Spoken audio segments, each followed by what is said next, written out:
ఈ దేశంలో ప్రజాస్వామ్యం ఉండాలి అని రాజ్యాంగం చెప్పింది. ఫస్ట్ పాయింట్ అది మనం గుర్తుపెట్టుకోవాలి.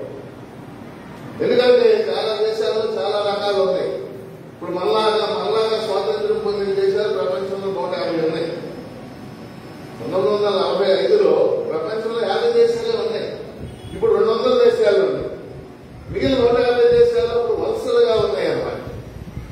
ఈ దేశాలన్నీ ఇప్పుడు స్వాతంత్ర్యం పొందింది. మీరు అర్థం చేసుకోగలిగితే ఇప్పటికీ ప్రపంచంలో ఒక 50 దేశాల్లో రాజులే పరిపాలిస్తున్నారు. రాజులంటే తెలుసు కదా. ఇప్పుడు మన పక్కనే భూటాన్ అనే దేశం. భూటాన్ ఎవరు పరిపాలిస్తున్నారు? రాజులే పరిపాలిస్తారు. ఇప్పటికీ సుమారు 100 దేశాల్లో నియంత్రణ పరిపాలిస్తారు. కాబట్టి నియంత్రణం కావాలా, రాజరికం కావాలా, ప్రజాస్వామ్యం కావాలా అని ప్రశ్న వేసినాం అనుకోండి, ఏం కావాలి మనకి? ఎన్ని లోపాలున్నా నియంతృత్వం కంటే, రాజరికం కంటే, మిలిటరీ నియంతృత్వం కంటే ప్రజాస్వామ్యం కంటే. నిన్న రాజ్యాంగంలో పెద్ద డిబేట్ జరిగింది సభలో. ఏది అనుసరిద్దాం? చివరికి మన రాజ్యాంగ నిర్మాతలు ఖచ్చితంగా ఈ దేశంలో పార్లమెంటరీ ప్రజాస్వామ్యాన్ని మనం అనుసరిద్దాం అని నిర్ణయించి, మీరు గుర్తుపెట్టుకోండి ఈ మాట, పార్లమెంటరీ అధ్యక్ష తరహా ప్రజాస్వామ్యం కాదు. అమెరికాలో ఉన్నది అధ్యక్ష తరహా ప్రజాస్వామ్యం, ఫ్రాన్స్ లో ఉన్నది అధ్యక్ష తరహా ప్రజాస్వామ్యం. కానీ మన దేశంలో ఏముంది? పార్లమెంటరీ ప్రజాస్వామ్యం, పార్లమెంటరీ విధానం ఉన్న ప్రజాస్వామ్యం. దీన్ని ప్రవేశపెట్టాలని రాజ్యాంగ నిర్మాతలు. అందుకనే మన దేశ రాజ్యాంగ పీఠికలో ఈ పదం రాశారు, we the people of India, we the people of India, భారతదేశ ప్రజలమైన మేము resolve to constitute India into a sovereign socialist secular democratic republic.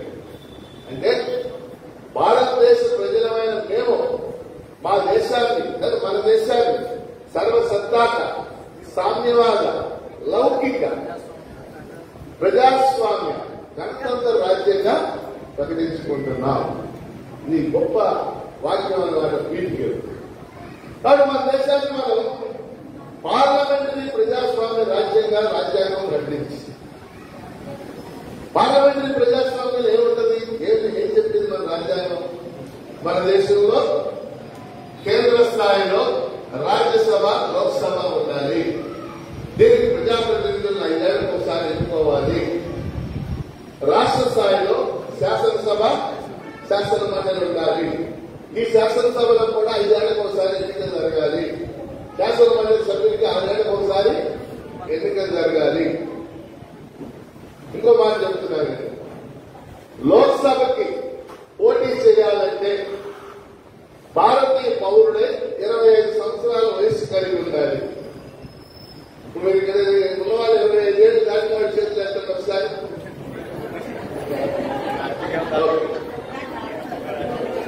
వీళ్ళందరూ లోక్సభకు పోటీ చేయవచ్చు. లోక్సభకు పోటీ చేయాలంటే ఏముండాలి?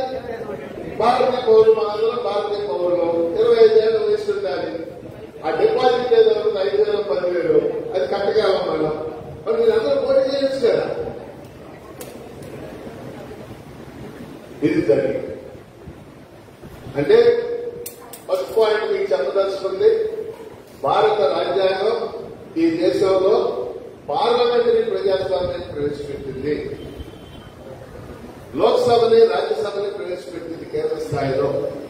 ఆ లోక్సభ, రాజ్యసభ సభ్యులుగా ఎన్నికైన వాళ్లే ప్రధానమంత్రులు అవుతారు, మంత్రులు అవుతారు, మన పరిపాలన చేస్తారు. రాష్ట్ర స్థాయిలో ఎన్నికైన వాళ్ళు ముఖ్యమంత్రులు అవుతారు, మంత్రులు అవుతారు, మన పరిపాలన చేస్తారు. కాబట్టి 5 ఏళ్లకు ఒకసారి ఎన్నికలు జరగాలి. ఏ వ్యక్తి అయినా పోటీ చేయొచ్చు, మనందరం పోటీ చేయొచ్చు, నేను పోటీ చేయొచ్చు, మీరు పోటీ చేయొచ్చు, మనందరికీ హక్కు ఉందా లేదా? ఇది రాజ్యాంగం. ఈ రెండో పాయింట్ ఏం జరిగింది ఎన్నికలకు సంబంధించి, ఇదే ముఖ్యమైన పాయింట్ నేను చెప్పలేదా. రాజ్యాంగం అమల్లోకి వచ్చాక ఒక 30 ఏళ్ల పాటు, అంటే 1952లో ఫస్ట్ లోక్సభ ఎలక్షన్స్, 52లో ఫస్ట్ లోక్సభ, రెండో లోక్సభ 57, మూడో లోక్సభ 62,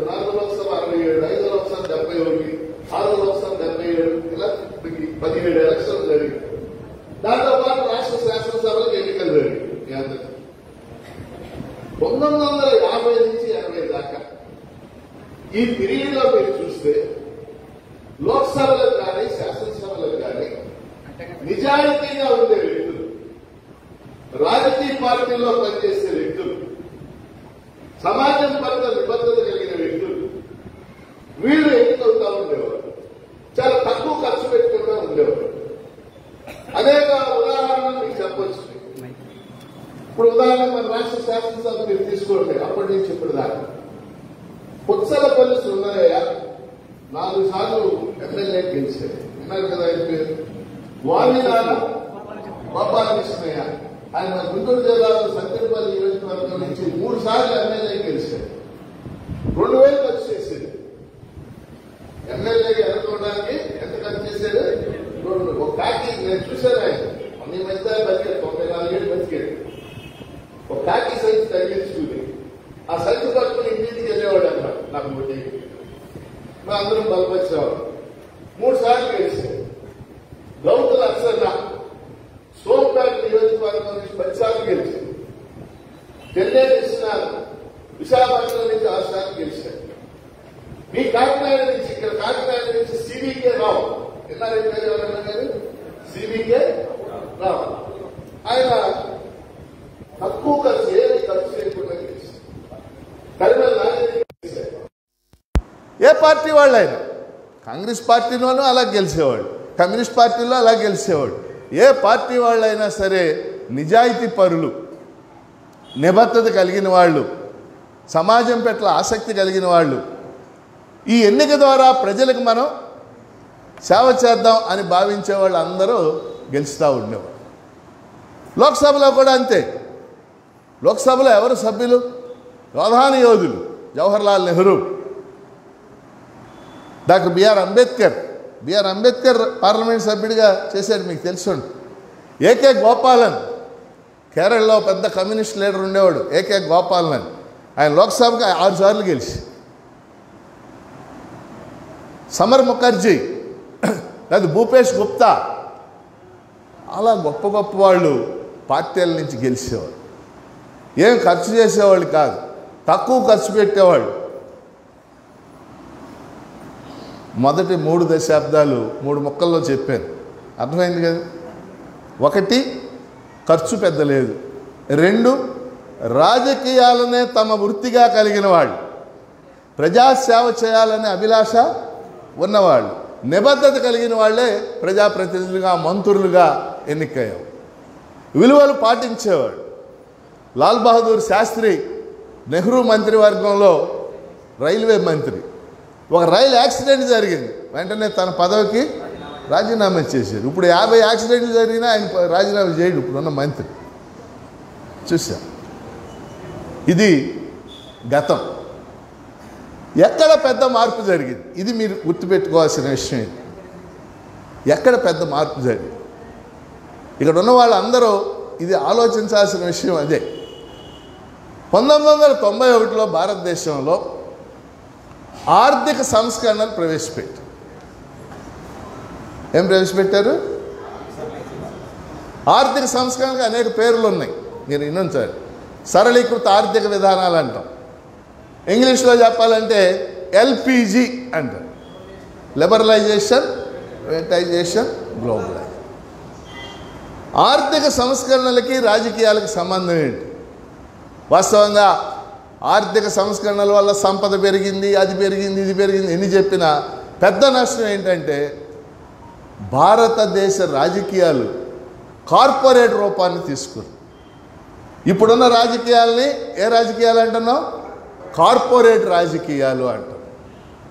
మనం ఇందాకేం వాడే పదం నేను రాజకీయాలు అని వాడా, ఇప్పుడేం వాడుతున్నాను?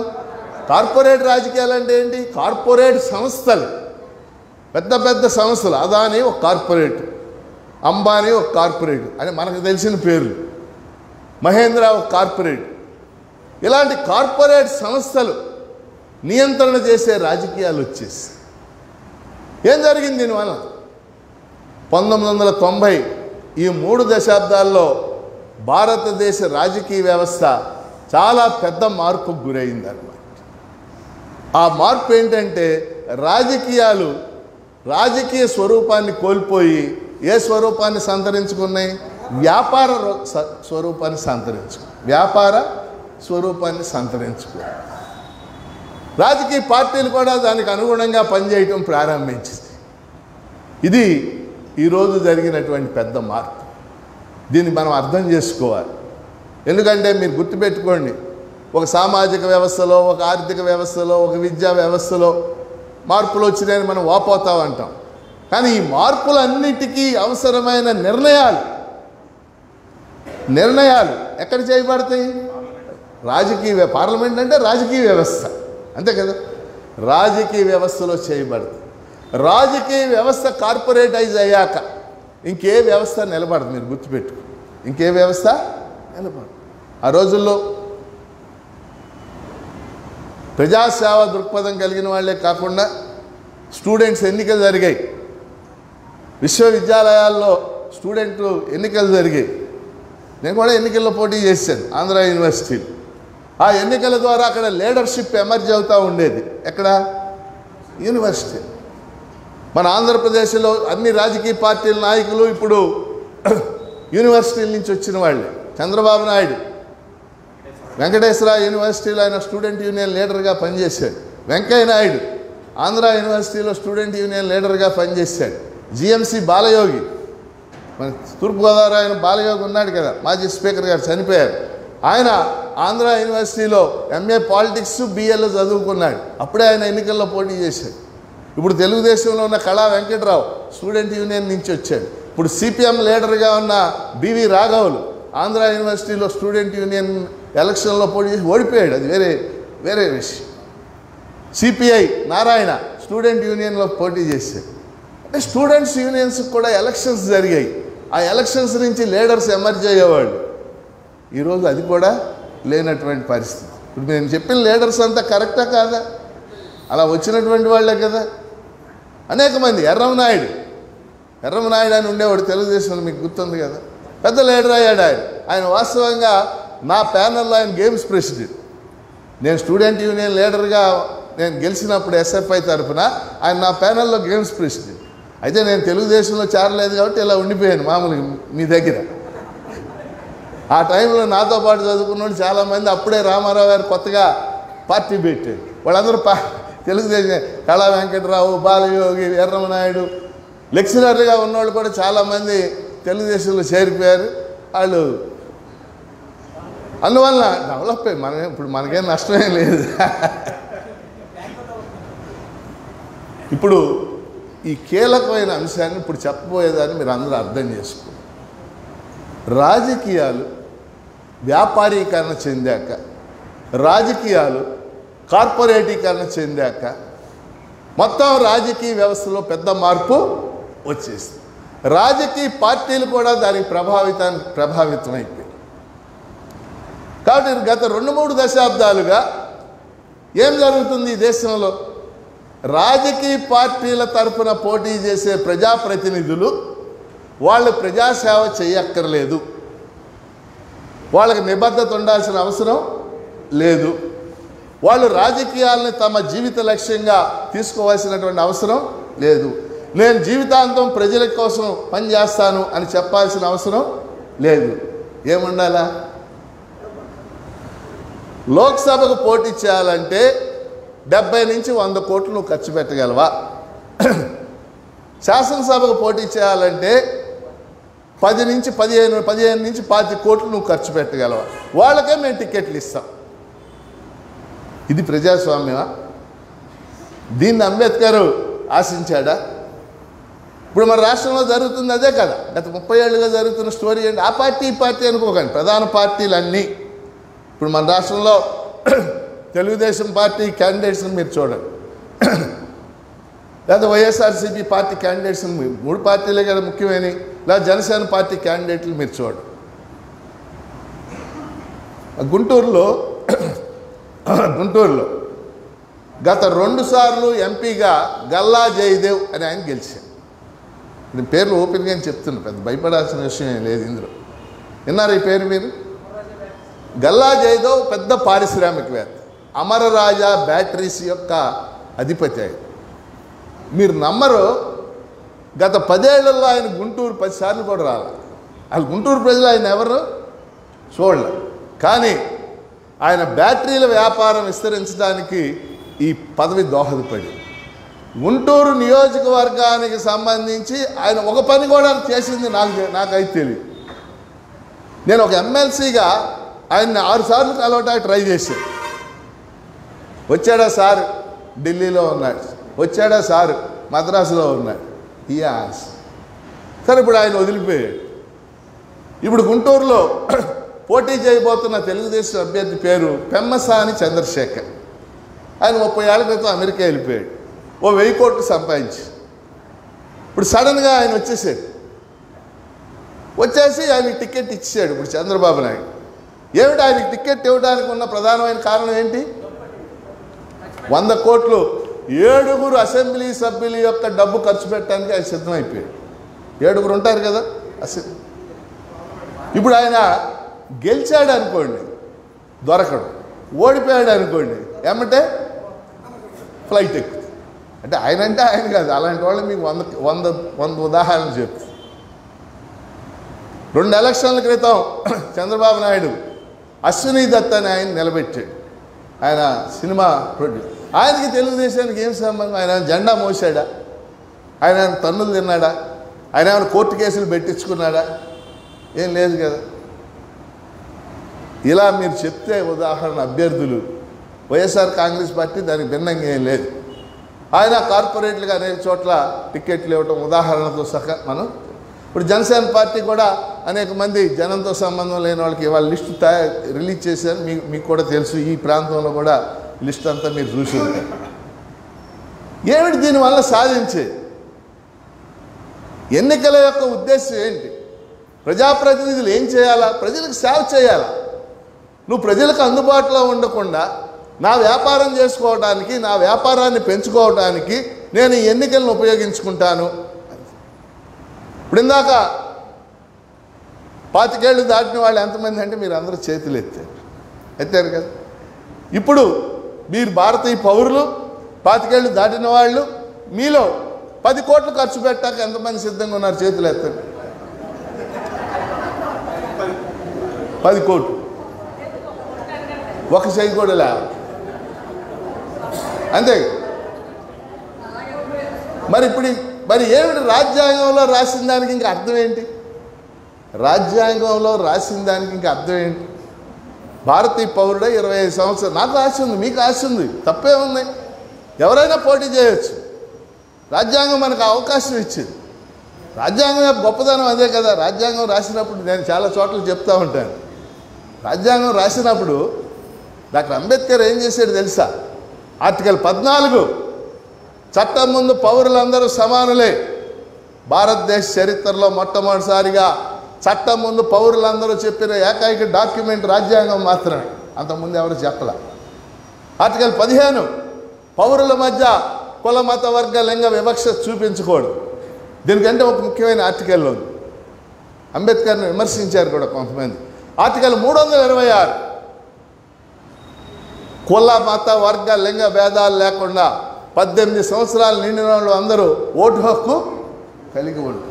వాడు పేదవాడైనా, వాడు దళితుడైనా, గిరిజనుడైనా, వెనుకబడిన వాడైనా, ఎవరైనా సరే ఒక ఓటు ఒక విలువ కలిగి ఉంటుంది. రాజ్యాంగం యొక్క గొప్పదనం. నేను మొన్న ఎక్కడో చెప్పాను, నన్ను అడిగారు ఒక ఆయన ఫోన్ చేసి, సార్ గ్రాడ్యుయేట్ ఎమ్మెల్సీ ఎన్నిక రాబోతుంది కదా. అవునా, ప్రస్తుతం నేనే త్వరలో వస్తుందని చెప్పి, నేను పోటీ చేద్దాం అనుకుంటున్నాను సార్. చెయ్యని చెప్పి, అది నేను పెద్ద చదువుకోలేదు సార్ అని. నేను పెద్ద చదువుకోలేదు, చదువుకోకపోతే మరీ మంచిది, నిరభ్యంతరంగా పోటీ చేయాలి. ఇక్కడ విషయం మీకు అర్థమైందా? రేపు మీకు కూడా గ్రాడ్యుయేట్ ఎమ్మెల్సీ ఎన్నిక వస్తుంది 25 మార్చిలో. తొందరలోనే షాబ్జీ చచ్చిపోయాడు, టీచర్ ఎమ్మెల్సీ ఎన్నిక వస్తుంది. గ్రాడ్యుయేట్ ఎమ్మెల్సీ ఎన్నికలో ఎవరు పోటీ చేయవచ్చు? భారతీయ పౌరుడై 30 ఏళ్ల వయసు కలిగిన వాళ్ళందరూ పోటీ చేయొచ్చు. మీరందరూ పోటీ చేయొచ్చు 30 ఏళ్ళు. కానీ దానికి గ్రాడ్యుయేట్ అయ్యి ఉండాల్సిన అవసరం లేదు. అది విషయం మీకు చెప్పదాల్సి.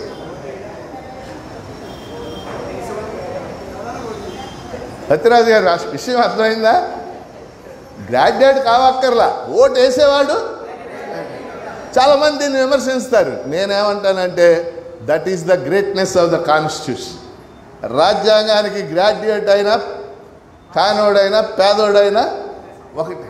అంత చెప్పాడు రాజ్యాంగాన్ని రాస్తే 40 ఏళ్ల తర్వాత, 50 ఏళ్ల తర్వాత, 70 ఏళ్ల తర్వాత మనం ఏమంటున్నాం? నిజమేనా నువ్వు రాశావు 25 ఏళ్ళు కానీ ఇప్పుడు మాకు 50 కోట్లు లేదు, మేము టికెట్ ఇవ్వలేమంటున్నారు. ఎంత దుర్మార్గం ఇది, ఎంత అన్యాయం ఇది. 50 కోట్లు ఖర్చు పెట్టి గెలిచిన వాడు అతను ప్రజాసేవలో ఏముంటాడు? ప్రజల కోసం ఏం పని చేస్తాడు? ప్రజా సమస్యలు ఏం పరిష్కరిస్తాడు? చాలామంది ఏమన్నారు, నేను చాలామంది ఎమ్మెల్యేలతో మాట్లాడి, అన్న ఆయన చూసి ఓటేసేది ఇవన్నీ మాకు ఎందుకు అంట. అందుకని భారతదేశంలో రాజ్యాంగం అమల్లోకి వచ్చిన 30-40 ఏళ్ల తర్వాత జరిగిన పెద్ద మార్పు corporatisation of politics. Corporatisation of పాలిటిక్స్లో రాజకీయాలని వ్యాపారం నియంత్రణ చేస్తూ ఉంటుంది. రాజకీయాలు వ్యాపారం సంబంధం ముడిపడిపోతూ ఉంటుంది. పోటీ చేసే ప్రజాప్రతినిధులకి ప్రత్యేకంగా ప్రజాసేవ చేయాలని కానీ, ఇంతకుముందు చేసి ఉండాలని కానీ ఎట్లాంటిది కూడా ఏమీ లేదు. దీనికి అనుగుణంగానే ఇప్పుడు నిర్ణయాలన్నీ కూడా జరుగుతాయి. ఇక్కడ మీరు తెలుసుకోవాల్సిన ఒక 2-3 విషయాలు, ఇది ఇంపార్టెంట్. గత 30 ఏళ్లుగా భారతదేశం రాజకీయ వ్యవస్థ క్రోనీ క్యాపిటలిజాన్ని విస్తరింపచేసింది. ఈ మాట మీరు తెలుసుకోవాలి. క్రోనీ క్యాపిటలిజం, ఈ మాట ఎన్నో వాళ్ళ చేతులు ఎత్తని వరకు తెలుసుకుందాం. గుడ్. క్యాపిటలిజం అనే మాట మనం చాలామంది విన్నాం. క్యాపిటలిజం అంటే పెట్టుబడిదారీ విధానం. క్రోనీ క్యాపిటలిజం అంటే ఆశ్రిత పెట్టుబడిదారీ విధానం. క్యాపిటలిజం మెరుగు అనిపిస్తుంది దీంతో పోల్చుకుంటే. క్యాపిటలిజం అంటే ఏంటంటే పెట్టుబడిదారీ విధానంలో పెట్టుబడిదారుడు ఏం చేస్తాడంటే పెట్టుబడి పెట్టి ఒక పరిశ్రమ పెడతాడు. ఆ పరిశ్రమలో 100 మందికో 200 మందికో 500 మందికి ఉద్యోగాలు ఇస్తాడు. దాంట్లో లాభాలు వచ్చినాయి అనుకోండి, ఏం చేస్తాడు? ఇంకో పరిశ్రమ పెడతాడు. మనం చిన్నప్పుడు నేను టాటాలని బిర్లాలని క్లాసుల్లో తిట్టేవాడిని. చిన్నప్పుడు అంటే డిగ్రీ ఎంఏ చదివేటం. ఇప్పుడు టాటాలు బిర్లాలని పూజించదగ్గ వాళ్ళు అనిపిస్తున్నారు. ఎందుకంటే వాళ్ళు చాలా మెరుగైన మనుషులు. పరిశ్రమలు పెట్టారు, స్టీల్ ప్లాంట్లు పెట్టారు, ఇవన్నీ కూడా పెట్టారు. క్రోనీ క్యాపిటలిజం అంటే ఏంటి? ఇది జాగ్రత్తగా వినాలి. ఆశ్రిత పెట్టుబడిదారీ విధానం అంటే రాజకీయ వ్యవస్థలో అధికారంలో ఉన్నవాళ్ళు తన చుట్టూ ఉన్నటువంటి వాళ్ళకి ప్రయోజనాలు పంచటం. ప్రజలకు కాదు పంచేది. ఎవరికి పంచేది? తన చుట్టూ ఉన్న ఏం ప్రయోజనాలు? 1 భూములు పంచటం, కారు చౌకగా భూములు ఇచ్చేయటం. 2 ఇసుక పంచటం. ఇసుక అంటే తెలుసు కదా, శాండ్. ఒక్కొక్కడికి ఒక రేవు ర్యాంప్ రాసి ఇచ్చేయటం. ఈ రెండింటికంటే ప్రధానమైంది మైనింగ్, ఖనిజ సంపదని తవ్వుకోవడానికి అనుమతులు ఇవ్వటం. ఇవన్నీ కూడా వేల కోట్లు. ఇప్పుడే నేను వచ్చే ముందు సోషల్ మీడియాలో చూసి వస్తాను. సోషల్ మీడియాలో పేపర్లో గాలి జనార్దన రెడ్డి అని ఆయన తిరిగి మళ్ళీ బీజేపీలో చేరుతున్నాడు. గాలి జనార్దన్ రెడ్డి అనే పేరు వింటుంటారు మీరు. గాలి జనార్దన్ రెడ్డి క్లాసిక్ ఎగ్జాంపుల్. రాజకీయ వ్యవస్థను ఎలా ఉపయోగించుకోగలడు ఒక మనిషి అనే దానికి క్లాసిక్ ఎగ్జాంపుల్. గాలి జనార్దన్ రెడ్డి బళ్ళారిలో సైకిల్ మీద ఏరుశనక్కాయలు అమ్ముకునేవు. ఇది వాస్తవం. ఈ ప్రాంతం నుంచి వెళ్ళిన కుటుంబాలే కదా బళ్ళారి అంటే. అలాంటి వాడు రాజకీయ నాయకుల ప్రాపకం సంపాదించాడు. ముఖ్యంగా రాజశేఖర్ రెడ్డి ప్రాపకం సంపాదించాడు. ఓబులాపురంలో ఉన్న ఖనిజం ఐరన్ ఓర్ అంటారు, అంటే ఇనప ఖనిజ గనులు ఆయనకి అలాట్ చేసేసాడు. ఓబులాపురం గనులన్నీ తవ్వేసి ఆయన విదేశాలకు ఎగుమతి చేసి ఇప్పుడు ఆయన ఆస్తి 1,00,000 కోట్లు ఉంటుంది. ఆయన ఇంట్లో బంగారు సింహాసనం మీద కూర్చుని ఉంటాడు, బంగారు పళ్ళెంలోనే అన్నం తింటాడు. ఆయన మధ్యలో బీజేపీతో తగదా వచ్చి వెళ్ళిపోయాడు. ఇవి ఆయన పనులు కావట్లా. అందుకని మళ్ళీ ఇవాళ రేపు బీజేపీ వాళ్ళకు కూడా వాళ్ళ అవసరం ఉంది. ఎందుకంటే కర్ణాటకలో వాళ్ళు గెలవట్లా, లేకపోతే కర్ణాటకలో చాలా ప్రాంతాలను ఆయన ఇన్ఫ్లుయెన్స్ చేయగలుగుతారు. మీకు అర్థమైంది. ఇప్పుడు గాలి జనార్దన్ రెడ్డి క్రోనీ క్యాపిటలిజానికి నిలువెత్తు ఉదాహరణ అన్నమాట. మన రాష్ట్రంలో 1,00,000 ఉదాహరణలు చెప్తాను. రాజశేఖర రెడ్డి కూడా, డాక్టర్ వైఎస్ రాజశేఖర రెడ్డి ప్రజల కోసం కొన్ని జనాకర్షణ పథకాలు అమలు చేశాడు. అంతవరకు గొప్పవాడు. ఆరోగ్యశ్రీ ఇచ్చాడు, లేకపోతే ఫీజు రియంబర్స్మెంట్ చేశాడు, ఇంకా కొన్ని స్కీమ్స్ పెట్టాడు. అంతవరకు ఓకే. కానీ పై స్థాయిలో ఆయన చేసింది మీకు తెలియదు. పై స్థాయిలో ఆయన సెజలకు విపరీతంగా భూములు అలాట్ చేసి, సెజల్ అంటే తెలుసు కదా, స్పెషల్ ఎకనామిక్. కాకినాడలో ఒక సెజ్కి, ఐటీ సెజ్కి రాజశేఖర రెడ్డి 150 ఎకరాలు ఇచ్చి, ఐటీ అంటే ఇన్ఫర్మేషన్, అంటే ఆయన ఐటీ సంస్థను పెడతానన్నాడు, తీసుకున్నాడు. 150 ఎకరాలు ఎవరిది? అది రాజశేఖర రెడ్డిది కాదు, ప్రభుత్వానికి కాదు, చిన్న చిన్న రైతుల యొక్క భూములన్నీ పోగేసి దాని మీద ఆరోపణలు వచ్చి హౌస్ కమిటీ వేసాడు. నేను కూడా వచ్చా కమిటీలు. ఆ ఐటీ సెజ్ పెడతానని తీసుకున్నాడు 80 ఎకరాలు రియల్ ఎస్టేట్ వెంచర్లేసి అమ్మేసాడు. ఇప్పటికీ అక్కడ ఐటీ సెజ్ లేదు. ఈరోజు భూములు, ఖనిజాల తవ్వకం, అడవులను దోపిడీ చేయటం, శాండ్ అంటే ఇసుక దోపిడీ. ఒక్కొక్క ఎమ్మెల్యే ఇసుక ఉన్న ర్యాంప్స్ ఉన్న ఏరియాల్లో 500 కోట్ల నుంచి 1000 కోట్లు సంపాదించి, 500 కోట్ల నుంచి 1000 కోట్లు. ఏమన్నా అర్థం ఉందా దీనికి? ఎలా సాధ్యమైంది అంటే రాజకీయ వ్యవస్థలో అధికారంలో ఉన్నటువంటి వాళ్ళు తమ చుట్టూ ఇలాంటి వాళ్ళని చేర్చుకుని క్రోనీ క్యాపిటలిజం, తమ ఆశ్రితులకి తమ అధికారాన్ని ద్వారా ఇవన్నీ కట్టబెట్టేయటం మన కళ్ళ ముందు మనం చూస్తాం. దీన్ని వ్యతిరేకించాలా? అక్కర్లేదు, వ్యతిరేకించాలి. దానిలో భాగమే ఎలక్ట్రల్ బాండ్స్ కూడా. ఇటీవల మీరు ఎక్కువ ఎలక్ట్రల్ బాండ్స్ గురించి, ఎలక్ట్రల్ బాండ్స్ ఎవరు ప్రవేశపెట్టారు? మోడీ ప్రభుత్వమే. 2017-18లో ఎలక్ట్రల్ బాండ్స్ అని ప్రవేశపెట్టి, అంటే కంపెనీలు స్టేట్ బ్యాంక్ ఆఫ్ ఇండియా దగ్గర డబ్బు ఇచ్చి ఎలక్ట్రల్ బాండ్స్ కొని అవి రాజకీయ పార్టీలకు అందజేస్తాయి. ఎవరికి వచ్చినాయి రాజకీయ ఎలక్ట్రల్ బాండ్స్ అన్నీ? ఎవరికి వచ్చినాయి? భారతీయ జనతా పార్టీకి దాదాపు 16-17 వేల విలువ చేసే ఎలక్ట్రల్ బాండ్స్ వచ్చింది. నిన్న చూసాం, ఈరోజు పేపర్లో ఒక న్యూస్ వచ్చింది, మీరు చదవండి. ఒక 40 కంపెనీలు, వాటి మీద ఈడీ దాడులు జరగంగానే, ఈడీ అంటే తెలుసు కదా, ఎన్ఫోర్స్మెంట్ డైరెక్టరేట్, దాడులు జరగంగానే ఆ కంపెనీలన్నీ స్పీడ్గా ఎలక్ట్రల్ బాండ్స్ కొనేసినాయి. 2500 కోట్ల విలువ చేసి ఎలక్ట్రల్ బాండ్స్ కొనేసి ఎవరికి ఇచ్చుంటారు? సహజంగా బీజేపీకి ఇచ్చారు. ఇలా ఎలక్ట్రల్ బాండ్స్ అనేటటువంటి దాన్ని మనం మొదటి నుంచి వ్యతిరేకిస్తున్నాం. కొన్ని పార్టీలు తీసుకోవాలి. ఇప్పుడు ఆ లిస్టులో మీరు చూడండి, సిపిఎం పార్టీ ₹1 కూడా లేదు. ఇతర పార్టీలన్నీ కూడా ఉన్నాయి. కొన్ని పార్టీలు తీసుకొని, వామపక్షాలు ఇలాంటి వాళ్ళు తీసుకోలేదు. కనుక ఎలక్ట్రల్ బాండ్స్ కూడా ఈ మొత్తం కార్పొరేట్ పాలిటిక్స్లో భాగం. ఎలక్ట్రల్ బాండ్స్ ద్వారా డైరెక్ట్గా విరాళాలు ఇవ్వడంలో ఉన్న ఇబ్బందులను అధిగమించడానికి ఎలక్ట్రల్ బాండ్ సిస్టమ్ ప్రవేశపెట్టారు. కనుక క్రోనీ క్యాపిటలిజాన్ని మనం అర్థం చేసుకోవాలి, ఎలక్ట్రల్ బాండ్స్ని అర్థం చేసుకోవాలి. ఇంకో విషయం ఇక్కడే మీకు నేను చెప్తాను. ఏమిటి ఆ విషయం? పార్టీ ఫిరాయింపు. అసలు ఎంత తమాషా అంటే, అసలు సిగ్గు అనిపించదా అని మనకు అనిపిస్తుంది. మనం సిగ్గుపడాల్సి వస్తుంది. పొద్దున్న ఈ పార్టీ టికెట్ రాలేదు కాబట్టి సాయంత్రానికి ఆ పార్టీలో చేర్చవచ్చు. వాస్తవంగా పార్టీలు మారటం ఉంటుంది అప్పుడప్పుడు. 1950, 60, 60, 70లో కూడా పార్టీలు మారారు. కానీ ఆ మారటానికి ఒక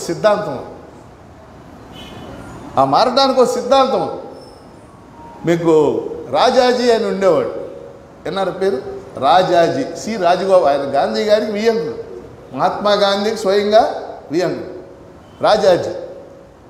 ఆయన 1957లో కాంగ్రెస్ పార్టీ నుంచి బయటకు వచ్చి స్వతంత్ర పార్టీ స్థాపించారు. అది పార్టీ ఫిరాయింపు కాదు. కాంగ్రెస్ పార్టీ విధానాలు నాకు నచ్చలేదు, వాళ్ళ సిద్ధాంతాలు నాకు నచ్చలేదు, తప్పేం లేదు. అనేక మంది అలా మారచ్చు, అది పెద్ద విషయం కాదు. కానీ తర్వాత కాలంలో మన ఇండియాలో ఈ వ్యాపార రాజకీయాలు ప్రారంభమయ్యాక పార్టీ మారటం అనేది చొక్కా మార్చడం కంటే కూడా ఈజీగా అయిపోయింది. పార్టీలు మారే వాళ్ళకు ముద్దు పేరు ఉంది, మీరు విన్నారు లేదు, ఆయారాం గయారాం అంట. ఆయారాం గయారాం అనేవాళ్ళు హర్యానాలో ఇద్దరు ఎమ్మెల్యేలు అనమాట. వాళ్ళిద్దరూ 48 గంటల్లో 8 పార్టీలు మారారు. అంటే అటు నుంచి ఇటు, ఇటు నుంచి అటు, ఎటు బేరం ఎక్కువ. అందుకని అప్పటి నుంచి ముద్దుగా పార్టీలు మారే వాళ్ళని ఆయారాం గయారాం. ఇదంతా బాగోలేదని చెప్పి రాజీవ్ గాంధీ ఏం చేశాడంటే, రాజీవ్ గాంధీ ప్రైమ్ మినిస్టర్ అయిన 1985లో పార్టీ ఫిరాయింపుల నిరోధక చట్టం అని తీసుకొచ్చి, ఇంగ్లీష్లో యాంటీ డిఫెక్షన్ యాక్ట్, పార్టీ ఫిరాయింపుల నిరోధక చట్టం అని తీసుకొచ్చి అది అమల్లోకి వచ్చింది. ఎప్పుడు? 1985. అర్థమైంది? అంటే ఎన్నేళ్ళు చెప్పండి మీరు? అయ్యో 15 ఏళ్ళు, 39. చిత్రం ఏంటంటే ఈ 39 ఏళ్లలో ఒక్క ఎమ్మెల్యేది కానీ, ఒక్క ఎంపీది కానీ, ఒక ఎమ్మెల్సీది కానీ సభ్యత్వం రద్దు కాల. అంటే ఎవడు పార్టీ మారలేదన్నమాట. అంటే లోపం ఎక్కడుంది? పార్టీ ఫిరాయింపుల నిరోధక చట్టం ఏం చెప్తుందంటే, ఒక పార్టీ తరఫున ఎన్నికైన ప్రజాప్రతినిధి మరో పార్టీలోకి మారితే అతడి సభ్యత్వాన్ని రద్దు చేయవచ్చు. రెండో పాయింట్ జాగ్రత్తగానే. అయితే అతడు పార్టీ మారాడా లేదా అని నిర్ణయించే అధికారం ఈ చట్టం స్పీకర్కి ఇచ్చింది. ఎవరికి ఇచ్చింది? స్పీకర్ ఏ పార్టీ వాడు అయి ఉంటాడు? అధికార పార్టీ. వాడికి ఎందుకు రద్దు చేస్తాడు? మీకు గుర్తుందా, 2014లో తెలుగుదేశం పార్టీ అధికారంలోకి వచ్చింది. 105 మంది 110 మంది గెలిచారు తెలుగుదేశం. 67 మంది వైసీపీ తరఫున గెలిచారు. 67లో 23 మంది పార్టీ మారారు. 23 మంది. 23 మందిలో 4 మినిస్టర్స్ అయ్యారు. మినిస్టర్గా ఎవరు ప్రమాణ స్వీకారం చేయిస్తాడు? గవర్నర్కి తెలియదు పార్టీ మారాడు. బొమ్మ అఖిలప్రియ వీళ్ళంతా కూడా మారారు కదా. అట్లాగే వైసీపీ గెలిచాక తెలుగుదేశం నుంచి చేరారు కొంతమంది. వాళ్ళ సభ్యత్వాన్ని నిన్న మొన్న రద్దు చేశాడు. అయిపోయింది కాబట్టి స్పీకర్. అంటే పార్టీ ఫిరాయింపుల నిరోధక చట్టం కూడా ఇటువంటి వాటిని ఆపలేకపోయింది. ఎలక్ట్రల్ బాండ్స్ కూడా కార్పొరేట్ రాజకీయాల్లో భాగమే. క్రోనీ క్యాపిటలిజం వల్లే ఈ మొత్తం పాలిటిక్స్ ఇలా మారిపోయినాయి. ఇది మీరు అర్థం చేసుకోవాల్సిన విషయం. ఇప్పుడు 2 పాయింట్స్ చెప్పాను. మొదటిది రాజ్యాంగం ఏం చెప్పింది. రాజ్యాంగం మంచిగా చెప్పింది పాపం. రెండోది ఈ 40-50 ఏళ్లలో రాజకీయాల్లో వచ్చినటువంటి మార్పులు. ఇప్పుడు మూడోది లాస్ట్ పాయింట్ మాట్లాడు. మరి ఏం చేయాలి?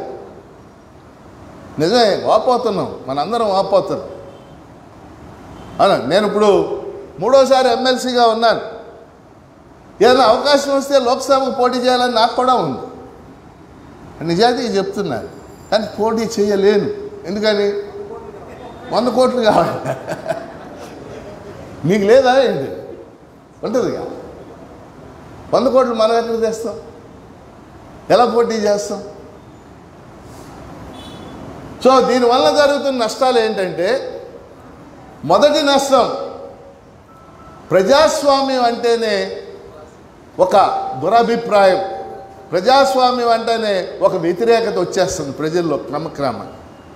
ఇది చాలా ప్రమాదకరమైన అంశం. మనకేం సంబంధం సార్, వాళ్ళు ఏదో నడుపుకుంటున్నారు, అది చాలా వచ్చేస్తుంది. ఇది రెండోది ముఖ్యమైన అంశం.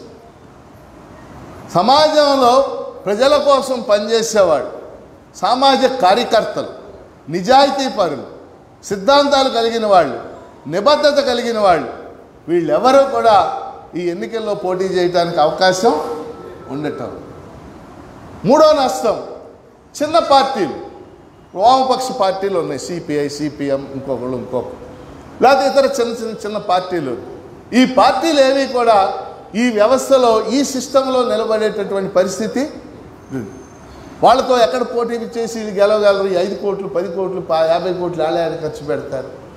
అలాంటి వాళ్ళు ఉంటే కదా ప్రజాస్వామ్యంలో ప్రజా సమస్యలు రిఫ్లెక్షన్ అయ్యేది?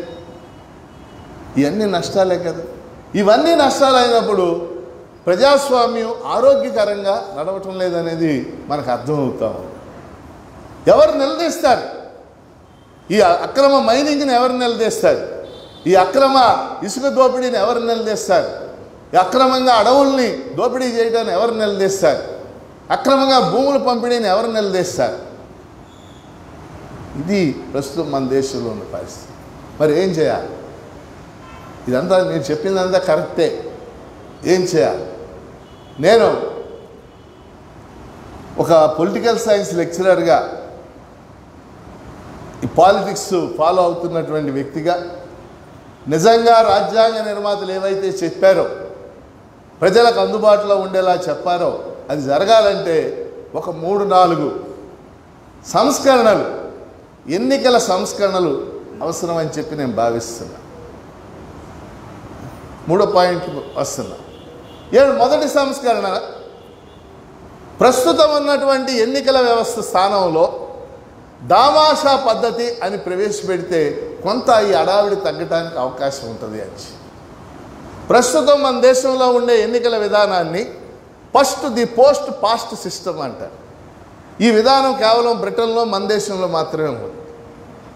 కానీ ఎక్కువ దేశాల్లో, ప్రపంచంలో ఏ విధానం ఉందంటే దామాషా పద్ధతి అంటారు. ఇంగ్లీష్లో ప్రపోర్షనల్ రిప్రజెంటేషన్ అంటారు. దామాషా పద్ధతి. ఇప్పుడు లోక్సత్తా, జయప్రకాష్ నారాయణ వీళ్ళంతా కూడా ఈ విధానాన్ని బలపరుస్తున్నారు. దామాషా పద్ధతిలో ఏం జరుగుద్దంటే ప్రజలు అభ్యర్థులకు ఓట్లు వేయరు. ముందు ఎవరికి వేస్తారు ఓట్లు? రాజకీయ పార్టీలకు ఓట్లు వేస్తారు. ఆ రాష్ట్రంలో ఒక రాజకీయ పార్టీకి వచ్చిన ఓట్ల శాతాన్ని బట్టి సీట్లు కేటాయించబడుతుంది. ఉదాహరణకు ఒక పార్టీకి 50% ఓట్లు వచ్చినాయి అనుకోండి, 175 సీట్లలో 50%, అంటే 87 సీట్లు ఎన్నో వస్తుంది. ఇప్పుడు ఎన్నికల విధానంలో నిజంగా ప్రజాస్వామ్యం లేదు. ఇప్పుడు ఉదాహరణ మొన్న ఎలక్షన్ మనం చూసాం. వైఎస్ఆర్ కాంగ్రెస్ పార్టీకి 50% ఓట్లు వచ్చింది, 151 సీట్లు వచ్చింది. తెలుగుదేశానికి 40% ఓట్లు వచ్చింది. ఓట్ల శాతం ఎంత ఉంది? తేడా 10% బిలో. కానీ 23 సీట్లే వచ్చింది. 2014లో తెలుగుదేశం పార్టీకి 46% ఓట్లు వచ్చింది, 46%, 110 సీట్లు వచ్చింది. వైఎస్ఆర్ కాంగ్రెస్ పార్టీకి 42% ఓట్లు వచ్చింది. ఓట్ల శాతం ఎంత? 4%. ఇంకో పెద్ద ఉదాహరణ చెప్తారు. నరేంద్ర మోడీకి లాస్ట్ ఎలక్షన్లో 320 సీట్లు వచ్చింది. కానీ బీజేపీకి వచ్చిన ఓట్ల శాతం 36%, సీట్లు 70% వచ్చింది. ప్రజాస్వామ్యంలో మెజార్టీ అంటే ఏంటి? 50%. ప్రజాస్వామ్యంలో మెజార్టీ అంటే ఏంటి? 50%. అంటే 50% ప్రజల ఆమోదం లేకుండానే ప్రధానమంత్రులు అయిపోతున్నారు. ఇప్పుడు మన దేశంలో ముఖ్యమంత్రులు అయిపోతున్నారు. ఇలా కాకుండా ఒక పార్టీకి వచ్చే ఓట్ల శాతాన్ని బట్టి సీట్లు కేటాయిస్తే నిజమైన ప్రజాస్వామ్యం ఏర్పడుద్ది. కుల ప్రభావం, ధన ప్రభావం తగ్గటానికి అవకాశం ఉంటుంది అనేది ఒక అభిప్రాయం. అంటే ఏం చేయవచ్చు? దీనికి ఒక రాజ్యాంగ సవరణ చేస్తే అయిపోతుంది. ఒక రాజ్యాంగ సవరణ. దీని మీద దేశంలో విస్తృతంగా చర్చ జరగాలి. ఇది నా మొదటి ప్రతిపాదన. అమ్మా, అర్థమైందా ఈ ప్రతిపాదన? ఏమన్నారు దీన్ని ఇంగ్లీష్లో? ప్రపోర్షనల్ రిప్రజెంటేషన్, దామాషా పద్ధతి. ఇది చాలామంది చెప్తున్నారు. ఇప్పుడు నేను చెప్పబోయే రెండవ సొల్యూషన్ నేను సొంతంగా ప్రతిపాదన చేసి ఒక పొలిటికల్ సైన్స్ లెక్చరర్. అదేంటంటే రాజ్యాంగంలో ఎక్కడా కూడా రాజకీయ పార్టీ అని ఎక్కడ రాయబడలేదు. పార్టీ ఫిరాయింపుల నిరోధక చట్టం వచ్చేదాన్ని. వాస్తవంగా ప్రజాస్వామ్యంలో కీలక పాత్ర పోషించేది ఎవరు? రాజకీయ పార్టీలే కదా. రాజకీయ పార్టీలు లేకుండా ప్రజాస్వామ్యం ఉండజాలదు. రాజకీయ పార్టీలు లేకుండా ప్రజాస్వామ్యం ఉండాలని కొంతమంది ప్రతిపాదించారు. ఎంఎన్ రాయ్ అని చెప్పేసి ఆయన ప్రతిపాదించాడు. జయప్రకాష్ నారాయణ అంటే లోక్సత్తా ఆయన కాదు, ఒక పెద్ద ఆయన ఉండేవాడు. ఆయన ప్రతిపాదించారు. కానీ రాజకీయ పార్టీలు లేకుండా ప్రజాస్వామ్యం ఉండదు. రాజకీయ పార్టీలు ప్రజలకు ప్రాతినిధ్యం వహిస్తూ ఉంటాయి. రాజకీయ పార్టీలు ఉండి తీరాల్సిందే ప్రజాస్వామ్యం. ప్రపంచంలో ఏ దేశంలో రాజకీయ పార్టీలే కీలక పాత్ర పోషించేది. అది అమెరికా కాకపోతే భిన్నంగా ఇప్పుడు అమెరికాలో ఉందనుకోండి, 2 ప్రధాన పార్టీలే గత 200 ఏళ్ళుగా ప్రధాన పాత్ర పోషిస్తున్నాయి. అమెరికాలో 2 పార్టీలు ప్రధానమైన, చిన్న చిన్నవి ఉన్నాయి అక్కడ. Democratic party, Republican party. ఇప్పుడు బైడెన్ అని పరిపాలన చేస్తున్నాడు కదా, ఆయన డెమోక్రటిక్ పార్టీ. ఒక ఆయన ఓడిపోయాడు, డొనాల్డ్ ట్రంప్ అని, ఆయన రిపబ్లికన్. బ్రిటన్ ఉంది, బ్రిటన్లో కూడా గత 200 ఏళ్ళుగా 2 పార్టీలు గెలుస్తుంది, కన్జర్వేటివ్ పార్టీ, లేబర్ పార్టీ. ఆ 2 దేశాల్లో మాత్రమే 2 పార్టీల వ్యవస్థ. ప్రపంచంలో మీరు ఇంక ఏ దేశాన్నైనా తీసుకోండి, అనేక పార్టీలు ఉంటాయి అన్నమాట, అనేక రాజకీయ పార్టీలు ఉంటాయి. రాజకీయ పార్టీలు లేకుండా వ్యవస్థ ఉండదు. ఇది టేక్ ఇట్ ఫర్ గ్రాంటెడ్. ఇప్పుడు నా ప్రతిపాదన ఏంటంటే, రాజ్యాంగం రాజకీయ పార్టీలను గుర్తించలేదు. ఒక రాజ్యాంగ సవరణ చేసి రాజకీయ పార్టీలని రాజ్యాంగంలో ఒక చాప్టర్లో చేర్చి అక్కడ 2-3 నిబంధనలు పెట్టాలనేది నా సవరణ. మొదటి నిబంధన, రాజకీయ పార్టీల్లో అంతర్గత ప్రజాస్వామ్యం ఉండే విధంగా చర్యలు చేపట్టాలి. అర్థమైంది నా పాయింట్? అంతర్గత ప్రజాస్వామ్యం అంటే ఏంటి? నాయకుడిని ప్రశ్నించగలగాలి, సమిష్టి నిర్ణయాలు చేయాలి, ఒక కమిటీ ఏర్పడాలి. వైఎస్ఆర్ కాంగ్రెస్ పార్టీలో అసలు అంతర్గత ప్రజాస్వామ్యం ఏముంది? వైఎస్ఆర్ కాంగ్రెస్ పార్టీలో అంతర్గత ప్రజాస్వామ్యం అంటే జగన్మోహన్ రెడ్డి, సజ్జల రామకృష్ణారెడ్డి, ధనంజయ రెడ్డి ఎక్సెట్రా, అంతే. వాళ్ళు ముగ్గురు కూర్చుని నిర్ణయాలు చేయాలి, రాష్ట్రానికి సంబంధించిన నిర్ణయాలు. ఎందుకంటే నేను ప్రత్యక్షంగా ఇన్వాల్వ్ అయి ఉన్నాను కాబట్టి చెప్తున్నాను. ఒక రాజకీయ పార్టీ వైఎస్ఆర్ కాంగ్రెస్ పార్టీ, దానికి అధ్యక్షుడు, 4 ఉపాధ్యక్షులు, 5 కార్యదర్శులు ఎన్నిక కావటం, అది అంతర్గత ప్రజాస్వామ్యం. తెలుగుదేశం పార్టీ ఏదో పాలిట్ బ్యూరో అంటాడు చంద్రబాబు నాయుడు, అది ఎప్పుడు మీట్ అయినట్టు నేను వినలేదు. మరి క్యాండిడేట్స్ని నిర్ణయిస్తున్నాడు, మారుస్తున్నాడు. పాలిట్ బ్యూరో నిర్ణయించాలి కదా, ఏ పాలిట్ బ్యూరో నిర్ణయిస్తుంది? అంతర్గత ప్రజాస్వామ్యం లేకపోతే ఆ నాయకులు నియంతలైపోతారు. దానికి బెస్ట్ ఎగ్జాంపుల్ కె చంద్రశేఖరరావు, దానికి బెస్ట్ ఎగ్జాంపుల్ జగన్మోహన్ రెడ్డి. వీళ్ళందరూ ప్రజాస్వామ్య ముసుగులో ఉన్న నియంతలు వీళ్ళు. అవునా కదా? చంద్రశేఖరరావు ఎందుకు ఓడిపోయాడు? కె చంద్రశేఖరరావు <2% ఓడిపోయాడు కదా మొన్న. కేవలం ఆయన వ్యక్తిగత అహంకారమే ఆయన ఓడించి, ఎవరిని కలిసేవాడు కాదు. తెలంగాణ ఉద్యమంలో కేసీఆర్ కంటే ఎక్కువ త్యాగం చేసి పనిచేసిన వ్యక్తి కోదండరాం. కోదండరాంకి 5 ఏళ్లలో ఒక్కసారి కూడా ఆయన ఇంటర్వ్యూ కూడా ఇవ్వాలి. అన్యాయం కదా. జగన్మోహన్ రెడ్డి ఆయన కలిసిన ఎమ్మెల్యేలు వీళ్ళు చాలా తక్కువ అన్నమాట. నేను 2007లో ఫస్ట్ టైం ఎమ్మెల్సీకి గెలిచాను. అప్పుడు ముఖ్యమంత్రి వైఎస్ రాజశేఖర్. నేను గెలిచాక ఆయన 28 నెలలు ముఖ్యమంత్రిగా ఉన్నాడు, తర్వాత చనిపోయాడు. ఆ 28 నెలల్లో రాజశేఖర రెడ్డి నేను 24 సార్లు కలిసి, నేను కానీ మన గ్రూప్ ఆఫ్ ఎమ్మెల్సీలు 24, అంటే సగటున నెలకు వచ్చేవాడు, బాగా మాట్లాడేవాడు, చర్చించేవాడు. జగన్మోహన్ రెడ్డి గారిని గత 4 ఏళ్లలో 1-to-1 నేను 4 సార్లు కలిశాను. వైఎస్ఆర్ కాంగ్రెస్ పార్టీ ఎమ్మెల్యేలు ఆశ్చర్యపోయారు, అన్న నువ్వు 4 సార్లు కలిసావు, మేము ఒకసారి కూడా కలవలేదు అని. మేము కూర్చుని మాట్లాడు, నేను చాలా గొప్పవాడు అని, నువ్వు ఎట్ట సంపాదించావు కానీ అపాయింట్మెంట్. మరి అపాయింట్మెంట్ ఇవ్వకుండా, ఎమ్మెల్యేలు కలవకుండా, ఎమ్మెల్సీలు కలవకుండా, మంత్రులు కలవకుండా ఒక రాష్ట్ర పరిపాలన ఎలా జరుగుద్ది? ఇదంతా నియంతృత్వం. నేను ఇక్కడ వైఎస్ఆర్ కాంగ్రెస్ ఇంకొకటి అనేది మీకు గుర్తుపెట్టుకోండి. చంద్రబాబు నాయుడు కూడా అదే ధోరణి కాదు, కొద్దిగా డెమోక్రటిక్గా ఏదో పాలిట్ బ్యూరో మీటింగ్ అంటూ ఉంటాడు మాట. అంటే భారతదేశంలో ప్రాంతీయ పార్టీలు ముఖ్యంగా వ్యక్తిగత ధోరణితో ఉండే పార్టీ. కాంగ్రెస్ ఉందనుకోండి, అక్కడ వ్యక్తులే, సోనియా గాంధీ, రాహుల్ గాంధీ, కానీ వాళ్ళకి ఏదో సిస్టమ్ ఉంది. CWC మీటింగ్ వేస్తున్నాం అంటారు, కాంగ్రెస్ వర్కింగ్ కమిటీ అని హైయెస్ట్ బాడీ అన్నమాట. అందులో చర్చిస్తారు ఎవరికి టికెట్ ఇవ్వాలి, కొంత మెరుగ్గా ఉంటుంది. కానీ అంతర్గత ప్రజాస్వామ్యం లేని పార్టీలు నియంతృత్వానికి దారితీస్తాయి. కాబట్టి రాజ్యాంగాన్ని మార్పు చేసి ఒకటి అంతర్గత ప్రజాస్వామ్యాన్ని ప్రవేశపెట్టాలి. రెండోది ఇప్పుడు చెప్పబోయేది ఇంపార్టెంట్ పాయింట్, మీరు మీ యాక్సెప్టెన్స్ కావాలి నాకు. రెండో పాయింట్ ఏంటంటే ఈ రాజకీయ పార్టీలు అనే చాప్టర్లో రాజ్యాంగాన్ని సవరణ చేసి ఆ పార్టీలో కనీసం ఒక 5 ఏళ్ళు కార్యకర్తగా పనిచేసిన వాళ్ళకు మాత్రమే ప్రజాప్రతినిధి టికెట్ని ఇవ్వాలి అనే ఒక సవరణ చేయాలనేది నాకున్న అభిప్రాయం.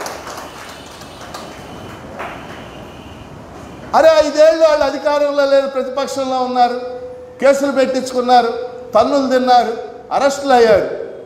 వాడు ఇలా నోరు తెరిచి చూస్తూ ఉంటాడు అరెస్ట్ అయినోడు, ఈ లోపల ఎవడో ఫ్లైట్లో దిగి టికెట్ పట్టుకుపోడు. ఎంత దుర్మార్గం! ఎంత ఓడినా గెలిచినా నువ్వు కార్యకర్తను నుంచోబెట్టు, కేసు పెట్టించుకున్నాడు నించోబెట్టు, అది కదా. ఇది అర్థమైందని ఈ సవరణ రాజకీయ పార్టీలకు సంబంధించిన సవరణ మీద ఒక దేశవ్యాప్త చర్చ ప్రారంభం కావాల్సినటువంటి అవసరం ఉందని గాఢంగా భావిస్తున్న వాళ్ళలో నేను ఒకటి. లేకపోతే ఇవన్నీ మనం ఎలా అరికట్టగలం? Nothing is impossible. ఇది సాధ్యమా? ఎక్కడో చోట చర్చ ప్రారంభం కావాలి కదా. కాబట్టి ఈ 2 సవరణలు చేసి, ఒకటి దామాషా పద్ధతి, రెండోది రాజకీయ పార్టీల్లో అంతర్గత ప్రజాస్వామ్యం, 3 రాజకీయ పార్టీలో ఒక 5 ఏళ్ళు క్రియాశీల కార్యకర్తలుగా ఉన్న వాళ్ళకు మాత్రమే ప్రజాప్రతినిధుల టికెట్లు, అది ఎమ్మెల్యేనా ఎమ్మెల్సీనా ఇంకోట ఇవ్వాలి. ఇది 3వ అంశం. ఈ 3 సవరణలు చేసినట్లయితే కొంత మేరకు ఈ కార్పొరేట్ రాజకీయాలని అరికట్టడానికి అవకాశం ఉంది. ఈ చివరి పాయింట్ నేను చెప్పదలుచుకుంది, ఇదంతా అయిన తర్వాత మీకు ఏమనిపిస్తుంది? ఏంటి ప్రజాస్వామ్యం? కానీ కంపారిటివ్గా పోల్చినప్పుడు, కంపారిటివ్గా అంటే తులనాత్మకంగా చూసినప్పుడు, Indian democracy is a success or a failure. And నేను దేంతో పోల్చుతానంటే, మనలాగా స్వాతంత్ర్యం పొందిన అనేక దేశాల్లో ప్రజాస్వామ్యం టోటల్ ఫెయిల్యూర్. ఇప్పుడు మన పక్కనే పాకిస్తాన్ ఉంది, వాళ్ళు ఎన్నికలు పెట్టారు, ఫెయిల్యూర్. బంగ్లాదేశ్లో ఫెయిల్యూర్. మన పక్కనే మయన్మార్ ఏమంటా ఉంది, బర్మా అనే దేశంలో ఆంగ్ సాన్ సూకీ 30 ఏళ్ళు జైల్లో ఉండొచ్చింది. ఎన్నికలు పెడితే ఆవిడ గెలిచింది, మళ్ళీ ఆవిడ జైల్లో పెట్టారు. వీటితో పోల్చితే మనం భారత ప్రజాస్వామ్యం అనేక లోపాలు ఉన్నప్పటికీ, 190 లోపాలు ఉంది, అనేక లోపాలు ఉన్నప్పటికీ Indian democracy with in this given system, Indian democracy success అని భావించే వాళ్ళలో నేను ఒక. దానికి ప్రధాన కారణం రాజకీయ పార్టీలు కాదు, దానికి ప్రధాన కారణం ఎవరు? ప్రజలే. Indian people are great. భారతదేశ ప్రజలకి తమ ఓటు మీద స్పష్టమైన అవగాహన ఉంది, వాళ్ళకు ఒక మెచ్యూరిటీ ఉంది, చదువుకుపోయి ఉండొచ్చాడు, ఎప్పుడు ఏ పార్టీని గెలిపించాలి, ఎప్పుడు ఏ పార్టీని ఓడించాలనే దాంట్లో చాలా స్పష్టత ఉంటుంది వాళ్ళకి. వాళ్ళు రాజకీయ వ్యవస్థను వాళ్ళు క్రియేట్ చేసుకోలేరు, కానీ గివెన్ సిస్టంలో అక్కడున్న వ్యవస్థలో ఎవరిని గెలిపించాలి, ఎవరిని ఓడించాలి, చాలాసార్లు ప్రజలు చాలా మెచ్యూరిటీ ప్రదర్శించారు. వాళ్ళ ఓటు మీద వాళ్ళకి అపారమైన ప్రేమ ఉండాలి. చాలామంది మనలాగా చదువుకున్న వాళ్ళు ఏం సారా పోస్తే తాగితే ఓటేస్తారు, డబ్బులు ఇస్తే ఓటేస్తారు, ఇవన్నీ చెబుతారు. సారా పోస్తే తాగుతారు, డబ్బులు ఇస్తే వాళ్ళు ఎవరికి వేయదలుచుకుంటే వాళ్ళకే. అంటే ఆ రెండింటిని నేను సమర్థిస్తున్నానని కాదు. ప్రజలు ఏమనుకుంటున్నారంటే, వీడు చాలా దొబ్బే డబ్బు, అందులో కొద్దిగా మనకి ఇస్తున్నాడు అనుకో. ఈరోజు రాత్రి ఆంధ్రప్రదేశ్లో ఉన్న ఒక అందమైన ఊహ మీ ముందు పెడతాను.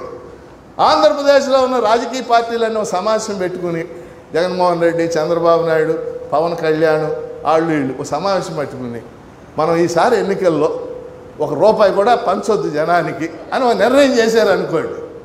ప్రజలు ఓట్లు వేస్తారా? ఈయన 100% వేస్తారు, ఖచ్చితంగా వేస్తారు. నేను ఛాలెంజ్ చేస్తాను. పేదవాళ్ళకి అంత కాన్షియస్ ఉండాలి ఓటు మీద. నేను 91లో ఒక ఎలక్షన్ డ్యూటీకి వెళ్ళి ఒక ముసలావిడ వచ్చింది, కళ్ళు కనపడు, సరిగ్గా కనపడతాను. నేను పీఓని అనమాట, తెలుసు కదా ముసలాళ్ళు వచ్చినప్పుడు పీఓ. సరే ఆవిడ బ్యాలెట్ పేపర్ తీసుకుని దేనికి వేయమంటావు అని అడిగా. ఇలా అని చూపించి, అంటే అప్పుడు కాంగ్రెస్ పార్టీ ఉంది మనసు. అస్తంగా వేయమని అస్తంగా వేసి బ్యాలెట్ ఇలా మడతట్టుపోయారు. అప్పటికి ఇంకా బ్యాలెట్ పేపర్లు ఆవిడ ఏమందో తెలుసా, ఇడిదే అనే పేపర్ తీసుకుని ఇలా పెట్టుకుని చూస్తారు. అంటే ఈడు నేను చెప్పిన దానికి వేసాడా లేదా అని చెప్పి ఆ రోజు నా మనసు పులకరించిపోయింది. ఇది ప్రజాస్వామ్యం. ప్రజాస్వామ్యాన్ని నిలబెట్టేది వీళ్ళే. ఎవరు?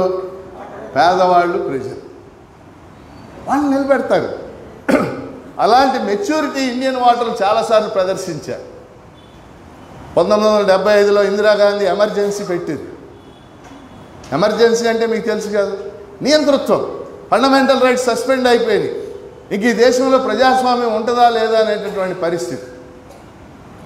సరే ఆవిడ 76, 77 వచ్చేసరికి ఇంటెలిజెన్స్ ఏజెన్సీతో సర్వే చేయిస్తే, ఇప్పుడు ఎన్నికలు జరిగితే మీరు ఎవరికి ఓట్లు వేస్తారంటే ప్రజలందరూ తల ఊపారు. ఎటు ఊపారు వీడికి అర్థం కాల, ఇది సర్వే చేసిన వాడికి. సరే 77లో ఎలక్షన్ పెడితే మీరు నమ్మరు, వింజ పర్వతాల పైభాగాలు అంటే ఉత్తరప్రదేశ్, రాజస్థాన్, బీహారు ఇవన్నీ వింజ పర్వతాల పైభాగం అండి. కాంగ్రెస్ పార్టీకి ఒక్క సీటు కూడా రాలా, ఒక్కటే. ఇందిరాగాంధీ ఓడిపోయింది. ఇందిరాగాంధీ కుమారుడు సంజయ్ గాంధీ ఓడిపోయాడు. యూపీలో 85 సీట్లుంటే 85 జనతా పార్టీకి వచ్చింది. జనతా పార్టీ అప్పుడే పుట్టింది, అది 6 నెలలు అయ్యి. బీహార్లో 54 ఉంటే 54 సీట్లు జనతా పార్టీకి వచ్చింది. రాజస్థాన్లో 25 ఉంటే 25 జనతా పార్టీకి వచ్చింది.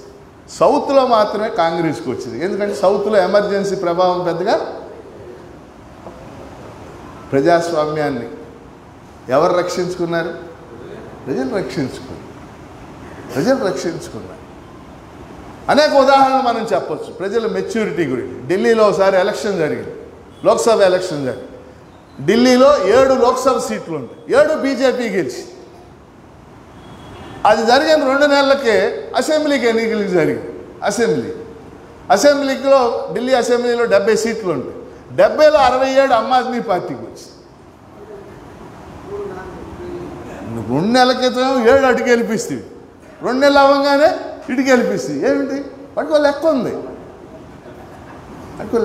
ప్రజలకు తెక్క ఉండదు, లెక్కే ఉంటుంది. గెలిపిస్తారు. కర్ణాటకలో ఒకసారి లోక్సభ ఎలక్షన్ జరిగినాయి. రామకృష్ణ హెగ్డే.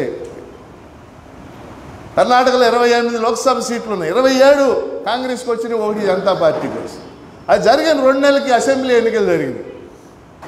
కర్ణాటకలో ఉన్న 224 సీట్లలో దాదాపు 180 సీట్లు జనతా పార్టీకి వచ్చింది. రామకృష్ణ హెగ్డే ముఖ్యమంత్రి అయ్యారు. నిన్న నేను ఒక ఆర్టికల్ రాశాను. నరేంద్ర మోడీ ప్రస్తుతం ఆయన యొక్క ఆలోచన ఏంటంటే 2029 నాటికి దేశంలో అన్ని రాష్ట్రాల్లో ఒకే ఎన్నిక పెట్టాలని. ఒకే ఎన్నిక, ఒకే దేశం, నియంతృత్వం కోసమే అని మొన్న నేను ఆర్టికల్ రాశాను. కాబట్టి ఫైనల్గా నేను చెప్పదలుచుకుంది ఏంటంటే, ఈ దేశానికి ఓ రాజ్యాంగం ఉంది. ఆ రాజ్యాంగం అనుకున్న స్థాయిలో మనం సాధించకపోయినా కొంత ప్రజలు ముందుకెళ్ళటానికి దోహదపడి, ఆ రాజ్యాంగ పరిధిలో జరిగే ఎన్నికల ద్వారా ప్రజలు మరింత అభివృద్ధి చెందాలి, ఆర్థిక సామాజిక రాజ్యాంగ లక్ష్యాలు నెరవేరాలంటే ప్రజాప్రభుత్వాలు ఉండాలి, ప్రజలకు అనుకూలంగా ఆలోచించే వాళ్ళు ఉండాలి. అలా ఉండాలంటే ఇప్పుడున్న ఇటువంటి సిచ్యువేషన్, కార్పొరేట్ రాజకీయాల సిచ్యువేషన్ మారాల్సిన అవసరం ఉంది.